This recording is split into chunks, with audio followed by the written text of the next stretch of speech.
With Across the Spider-Verse having Miguel O'Hara as one of its core characters, I thought this would be a great time to revisit one of his more prominent outings, apart from his comic books. Spider-Man: Edge of Time. This is Beenox's second title in their line of Spider-Man video games under Activision's publication. Spider-Man: Edge of Time was released on October 4th, 2011 across multiple platforms, with the DS version being developed by Other Ocean Interactive. But I'm going to be focusing on the PS3 and 360 version here.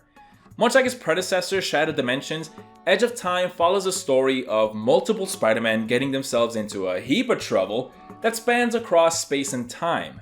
But the amount of playable webheads has been cut in half this time around, focusing on classic Spider-Man and the Spider-Man of the year 2099. Spider-Man: Edge of Time was met with negative to mixed reviews. One of its major criticisms is that the game feels like an expansion of Shattered Dimensions and doesn't bring any interesting or worthwhile gameplay innovations that makes the game remarkable. On the other hand, it's often praised for its story, specifically the dialogue between Peter and Miguel being one of the most engaging parts of the game. So shameful confession here, I actually skipped out on this game when it first came out and didn't play it for years, up until now. The mostly negative reviews put me off from it, and the full price tag definitely didn't sway me into buying it. I was a broke college kid. But now that I'm older, have disposable income, and learned the value of forming my own opinion, I think it's time I gave this game a shot. Whoa mama, that's gonna cost me more than a couple of pictures of Spider-Man for the Bugle. Yeah, Spider-Man games published under Activision are being sold at hefty prices today. Discs are obviously not being produced anymore, and after Activision lost the license, any of these games that were on digital marketplaces have been delisted, making these games super rare and more expensive as time goes on. So emulation is fair game, I say. That's how I'm going to be playing it today, and how I recommend you playing it if you have the rig for it. PS3 emulators can be pretty demanding. But with all that being said, let's find out if Spider-Man: Edge of Time is worth your time. Not my best.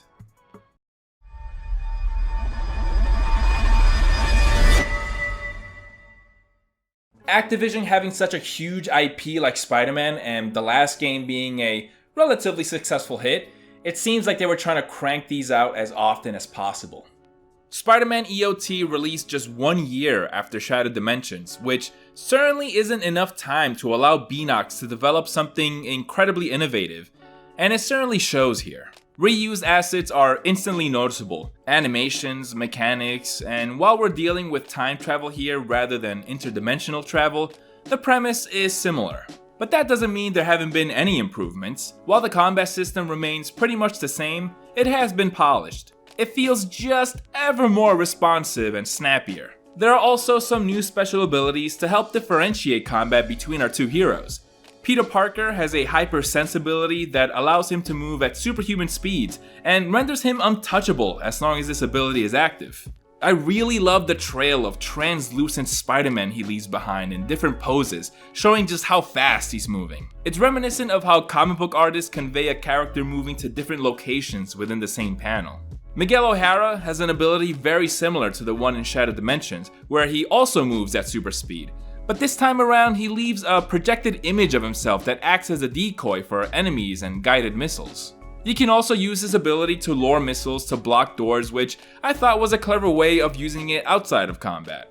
The two share an ultimate ability called Time Paradox. It simply freezes enemies in a bubble and lets you wail on them. Apart from that, each Spider-Man has a moveset that is different from one another. Miguel has wide sweeping attacks with his talons that make taking out crowds a breeze. Peter brings back his over-the-top web constructs like hammers and giant fists from Shattered Dimensions. I really appreciated the minor differences, like how Peter uses his signature web strike to close the gap between him and his enemies, but Miguel has an ability that brings enemies to him. This simple difference does change the dynamic of combat encounters a bit. The free-falling sections from the 2099 levels of Shattered Dimensions make a return, and they're surprisingly even more fun than they were in that previous game. I felt the knots more prominently whenever I would constrict Miguel's limbs to make him more aerodynamic. The sections also go on for a lot longer here and offer more interesting and dynamic environments to dive through. Obstacles pop in and out, camera angles change, sometimes you're facing the clock, and they generally look more cinematic. This game being set exclusively indoors means that once again, web swinging is not a focus. And while it still isn't great, the web swinging system here is not as finicky as it was in Shattered Dimensions. The different graphic styles are ditched for a unified look. Even though the visuals are not as memorable as they were in Shattered Dimensions, I understand why Beenox went for a singular art style. Shattered Dimensions was more focused on having fun with the idea of 4 Spider-Men belonging to different universes and how to make each one stand out, whether that be a gameplay mechanic or something more obvious like a graphic style. Edge of Time is concerned with telling a self-contained and focused story that brings Peter and Miguel together to explore that relationship. So they went for a more photorealistic, for the time, graphic style. I think that having different art styles for each time period would distract from the more movie-like approach EOT is going for. And even though we don't have the stylized look from Shattered Dimensions, this game still gave us one of the coolest renditions of the classic red and blues. I love the rounded eyes and the messy web pattern. I think it's great that Beenox took the opportunity to turn some screws and tighten some bolts in regards to gameplay mechanics. However, Edge of Time's short development cycle heavily hampered a crucial element of this game that holds the entire experience back. The level design here is bland with a capital B. Generic labs filled with forgettable robots, followed by drab hallways filled with more forgettable robots, all connected by tight, boring air vents. The most exciting bit when it came to environments was this one part where I got to look out the window and into the city. It instantly made me miss the countless games set in Manhattan. Now, don't get me wrong, I have nothing against linear Spider-Man games set in interior settings. I was excited for Beenox to once again give us a game that's not set in an open world Manhattan. But man, this is just... This game came out during the height of the generic, gray, shiny, and futuristic aesthetic, so it blends in with the likes of Too Human and Time Shift. Remember those? It doesn't help that Peter's levels, despite being set in contemporary times, also have futuristic, science-y designs. It serves the story, but man, does it ever make for dull levels, especially in a Spider-Man game. For a video game that's set pretty much in the same contained environment for its entire runtime, I never grew an attachment to this setting. I never became familiar with the Alchemax labs or got a good idea of where all the rooms are located in relation to one another.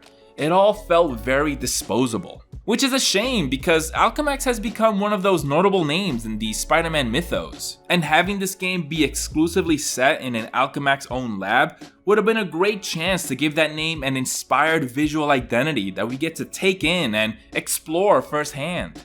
Instead, we get a bunch of rooms that feel like they've been downloaded from a stock package of sci-fi assets. Early on in the game, you come across a door that requires 3 keys to open. Off the bat, I found this exciting. I thought that I would need to go on a mini scavenger hunt where areas branch off leading to the 3 different keys I need.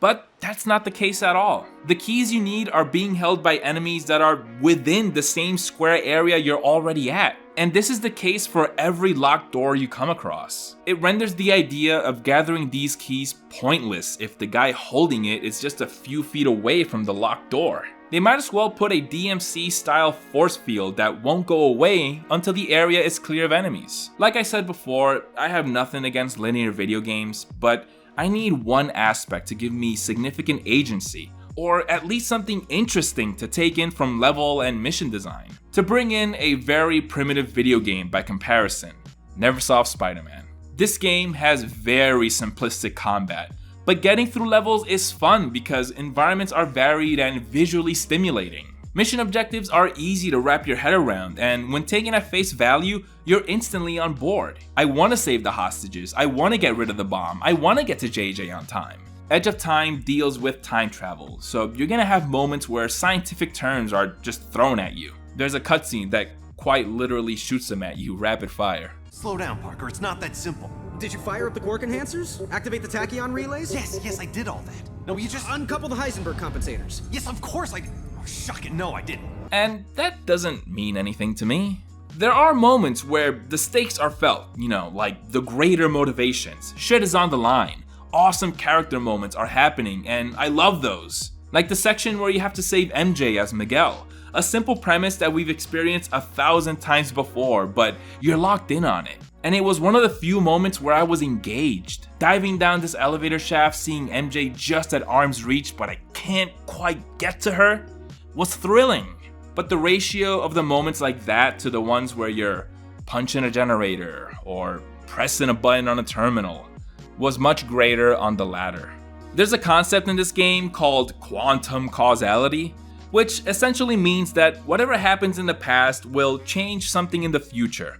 We can see this happening in EOT whenever a wall gets destroyed in Peter's time, and that same wall disappears in Miguel's time. Another cool example of this was a moment where Miguel is in the clutches of a giant robot. In Peter's time, that same robot is turned off and in the middle of being manufactured. So as Peter, we take the opportunity to break it apart while it's deactivated. And in Miguel's time, the robot starts to phase out of existence with each part we destroy as Peter.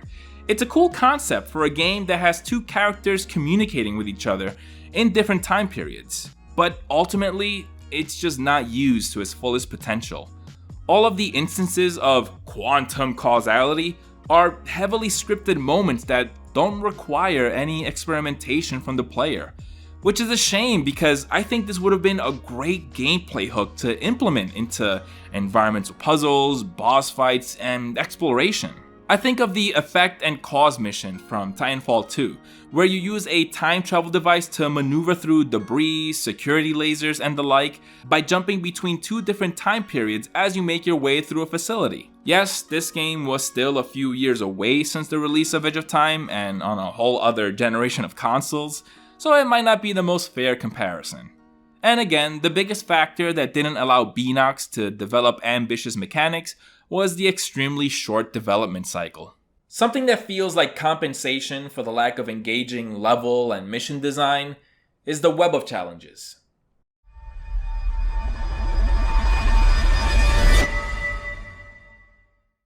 In Shattered Dimensions, you had this thing called the Web of Destiny. It was basically a menu that showed you a bunch of challenges you can take on for points that you can spend on upgrades and unlocks. They're a great way to spice up gameplay because some challenges will ask you to defeat enemies with certain attacks, which is an effective way to open the player's eyes to the different attacks at their disposal. Some challenges ask you to beat a combat scenario within a certain time period to test your skills.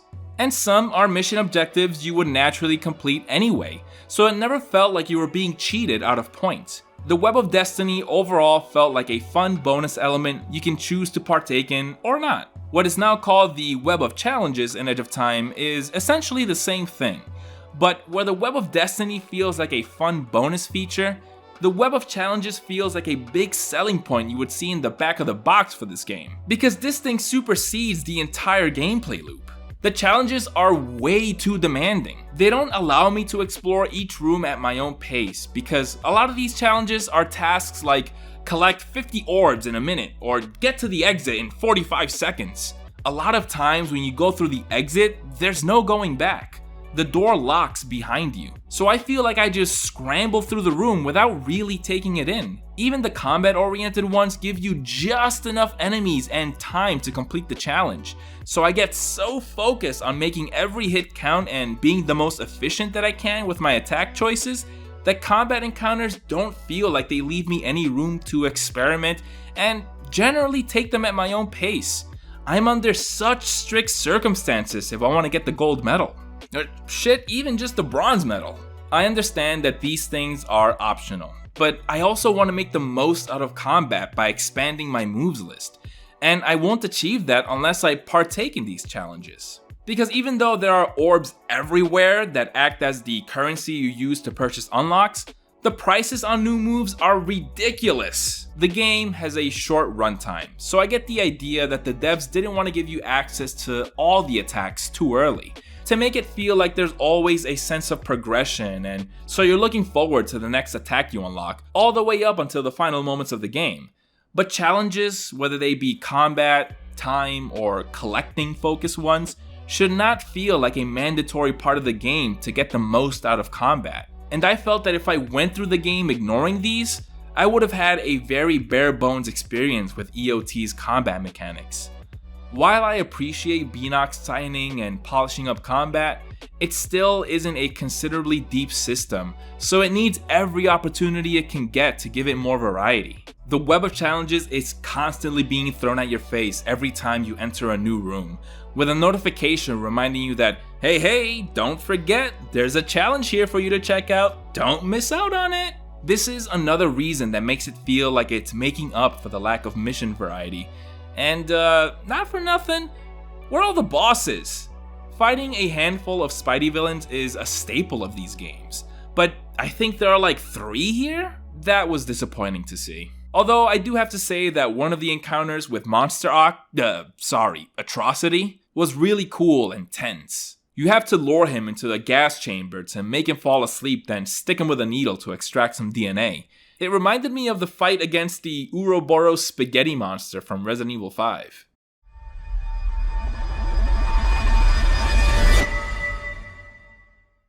I know I've been tearing this game apart from a gameplay standpoint. The repetitiveness, boring level design, lack of enemy variety and bosses. In spite of all those lackluster elements, this game deserves your attention if you're looking for an excellent Spider-Man story. Right off the bat, you can tell that this is gonna be a very cinematic experience. We open in the middle of the story. Spider-Man has clearly been through some serious shit already and seems to be on the ropes. It's a scary, tense opening that immediately makes you feel the high stakes. We're thrown into a fight against Anti-Venom, voiced by Steve Blum, who's another heavy hitter in the voice acting industry.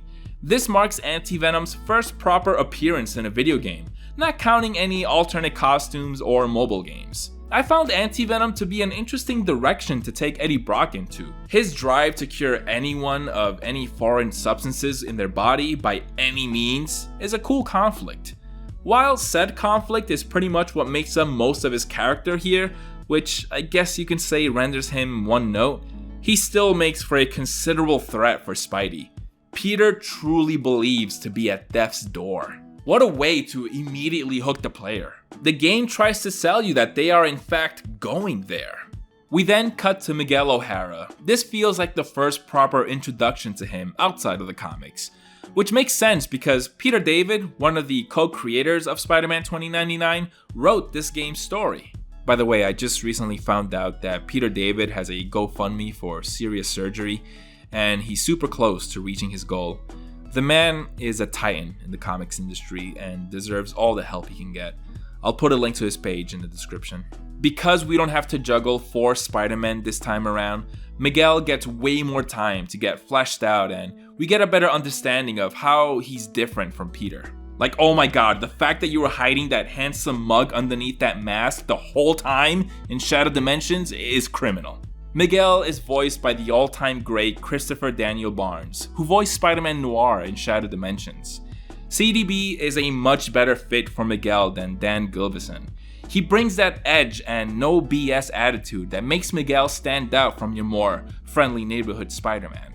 Josh Keaton returns to voice Peter Parker. What else is there to say about Keaton in regards to how he portrays Spider-Man? The man has it figured out. Edge of Time contains some of the best performances from these gentlemen in their entire careers as Spider-Man. Miguel, being suspicious of his boss Walker Sloan and his technological progress and his intentions, decides to investigate him.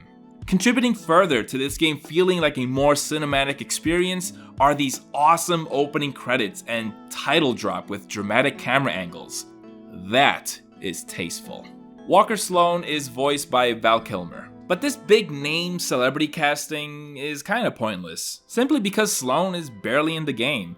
It would have been cool if he was a persistent villain and had more presence, but you can probably fill like a third of a page with all his lines. As he stalks Sloan through the events of Alchemax, Miguel finds out that Sloan plans to use time travel to go back in time to get a jump on the creation of Alchemax and snuff out any rival companies like Stark Fujikawa and remake the timeline in his image. Miguel tries to stop Sloane from jumping through a time gate, but arrives too late and gets stuck in a sort of pocket dimension where he sees visions of Peter Parker being killed. Sloane is successful in his mission to alter the timeline, and 2099 gets an Alchemax makeover, making everything look darker and evil-er. And if the dystopian-looking architecture isn't enough, they gave the Statue of Liberty a sword. I mean, that's pretty evil.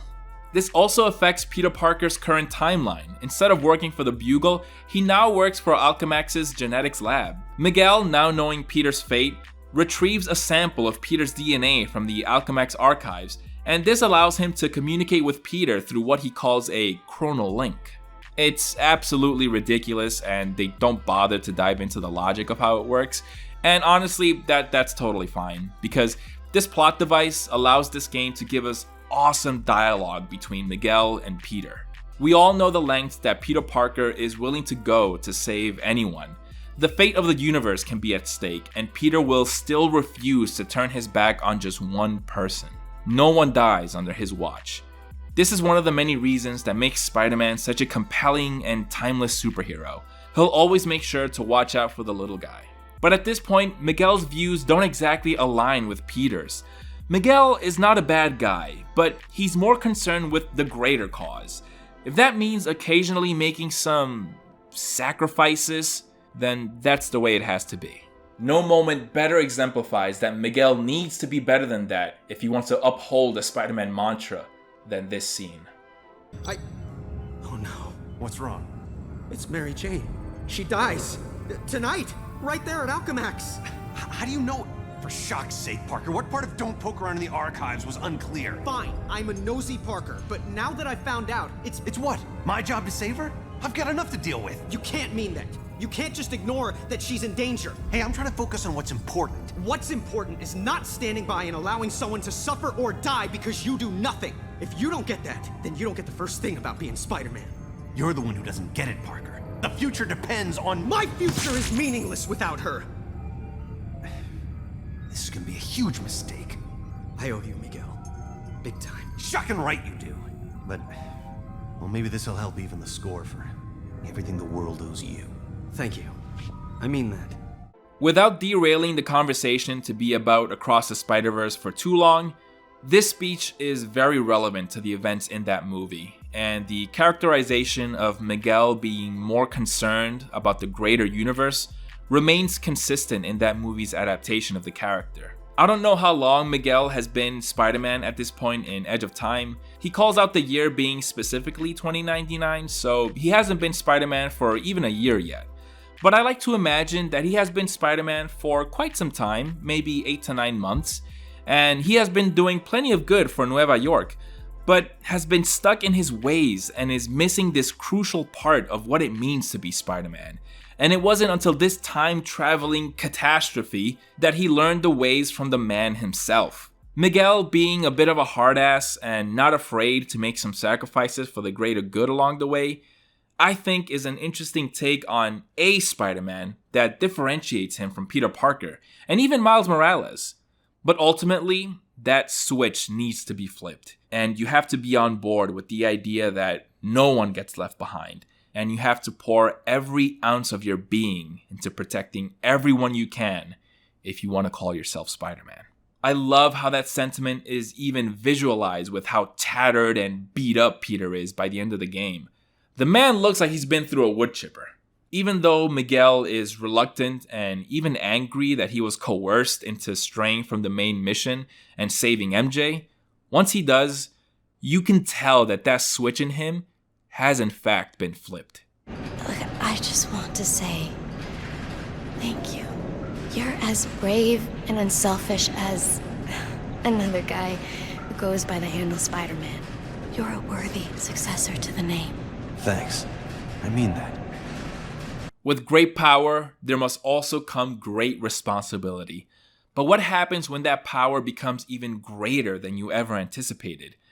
Do your responsibilities become just as great? To the point where you feel the need to rewrite history and tamper with the natural flow of life? This is where the Peter Parker of the Alchemax decorated future went wrong. With Sloan going back in time and founding Alchemax much earlier than it was meant to, this allowed technology to advance much faster. Peter Parker working for this megacorp and eventually becoming CEO gives him the opportunity to go back in time and rewrite all of the tragic events throughout his life. The first creation of the universe wasn't bad for a first draft. I'm just going to provide a much needed rewrite. I can make up for my original sin by saving Uncle Ben. Not to mention Gwen Stacy, her dad, countless others. What kind of villain fixes it so that everyone gets to live happily ever after? While these intentions seem like a good thing at face value, it opens up a conversation about the tragic aspects of Peter Parker. He's a character that's incredibly guilt-ridden, and this CEO Peter Parker is a version that lets that guilt eat away at him like a parasite, and who won't rest until the source of that guilt is extinguished. Our experiences, good or bad ones, make us who we are. Letting go of that guilt, forgiving yourself, and learning from it is an important part of maturing and leading a healthy life. This Peter Parker wants to create a world where that's not necessary, at least for himself. That's just not right, and the way he obsesses over that makes him a tragic antagonist. The similarities this game has with Across the Spider-Verse is interesting, which, spoilers, by the way, for Across the Spider-Verse. CEO Peter Parker wanting to use this newfound energy that allows him to time travel and save a number of loved ones in his life is not too different from when Miles tries to stop the canon event of his father becoming a police captain and dying. At the time of this video, we don't know if there are other things at play when it comes to Miles' story, but as it stands, they're both trying to prevent a destined event from happening. Where CEO Peter differs from Miles is that he's more so trying to play God, tampering with even the natural aging process by using an anti-aging serum on himself to perhaps exist forever? As well as using it on Felicia Hardy and repeatedly cloning her to the point where she's lost her mind. At first I thought the boss fight against Black Cat felt tacked on and like it distracted from the main story, but it actually serves as a way to strengthen the plot thread of CEO Peter tampering with life and straying too far into that ideology. The final boss, or rather bosses, have Peter Parker facing off against who he dubbed Atrocity, a fusion of Octavius, Sloan, and Anti-Venom that came to be when they all collided in the Time Gate. I find it funny that Miguel and Peter have to extract DNA from Atrocity to find out who makes up this hideous cocktail, but tentacles, white goo, big slobbering tongue, goofy goggles, who else did you think this was made of? Miguel faces off against a CEO Peter in a power suit. Mechanically, this is a good boss fight. It has what you would expect from Spider-Man boss fights. Things like webbing up the boss's appendages and luring them into environmental hazards that render them vulnerable. Much like how I've expressed about other points in the game, this is a very cinematic boss fight. The camera does an excellent job of locking onto the boss and always keeping him in sight as you swing around to avoid incoming attacks. I like that it takes place in the Time Gate room, a place that you revisit a number of times throughout the game. It's an obvious arena-style room for a boss fight, but fitting to culminate these events where they started.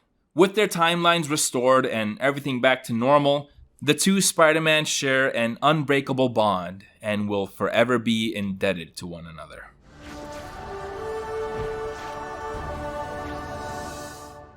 Spider-Man Edge of Time is rough when it comes to gameplay.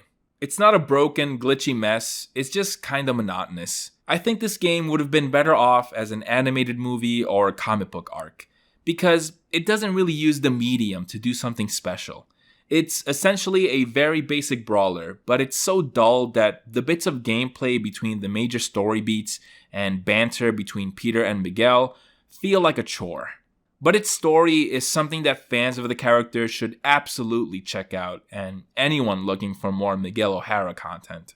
So those are my thoughts on Spider-Man Edge of Time. I think I want to keep the Spider-Man train going and continue to cover the games leading up to the release of Marvel's Spider-Man 2. I think that'll be a fun way of building up anticipation for that big game by revisiting the older ones.